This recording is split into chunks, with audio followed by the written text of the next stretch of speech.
tai вот, kur mes stovim? Ar tiesiai? Jeigu tiesiai, stovim tada ir arti, tada mes prieinam. Čianai, čia eina smūgis, eina šitas posūkis, smūgis toliau. Kardas. Aha. Вот. Ir kada, laikom ranką su šitą ranką, man šitą ranką reikalinga. Kada mes čia laikom ir už rankiną ir čia.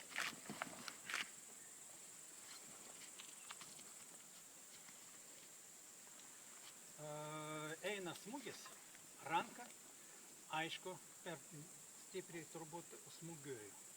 Man užtenka vot čia, vot į šitą tašką, sulenkti, o po to paspausti čia ir jisai eina bokina.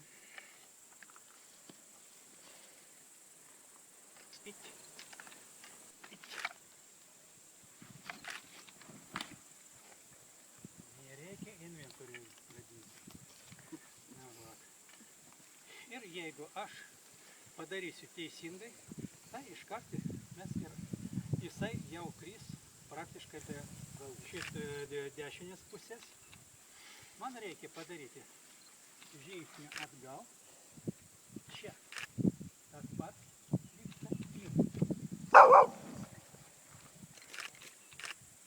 Kaip vadinasi soete? Vadinasi soete. Irgi geras. Tas pats darysim ir iš tos pusės.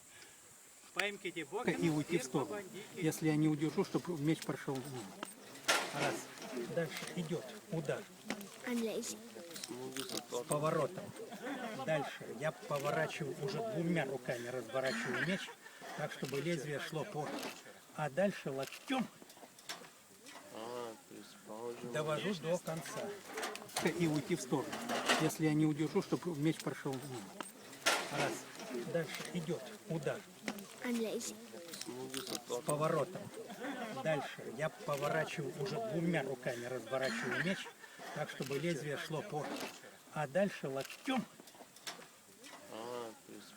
довожу до конца. Арчал приедет, арчал приедет. Выходит бой, если не поведет. Подарите смуги. Антра смуги стейна. Щита ташка, смугёр. Ir čia smūgio metu, net tenai, eina pirmiausia šitą, kad jisai galėtų padaryti tą, ką padarė. Po to imam va čia, todėl kad arba mes bandysim sukti dviem pirštom, arba mes padarysim, čia svertas žymiai didesnis. Ap! Ir tai viską praktiškai vieną akimirką darom.